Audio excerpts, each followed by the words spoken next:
is my current afternoon supplement blend. So I take these right after my first main meal, which ends up being about noon because I practice intermittent fasting.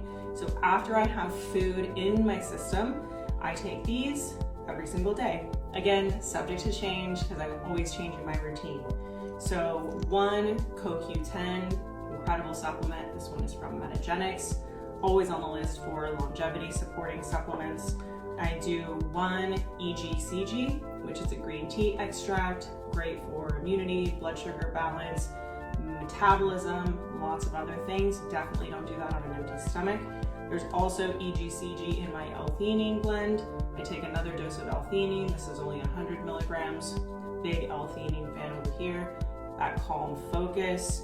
I have vitamin D, always take with food, best for absorption. I take this most days. Sometimes I'll take a break, but always watching my levels there.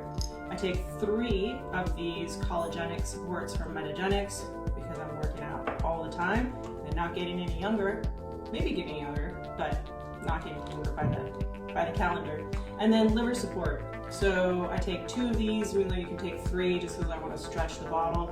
Liver support is great for hormone balance, actually, which is why I take it, because I don't really drink alcohol, but keeps everything harmonious.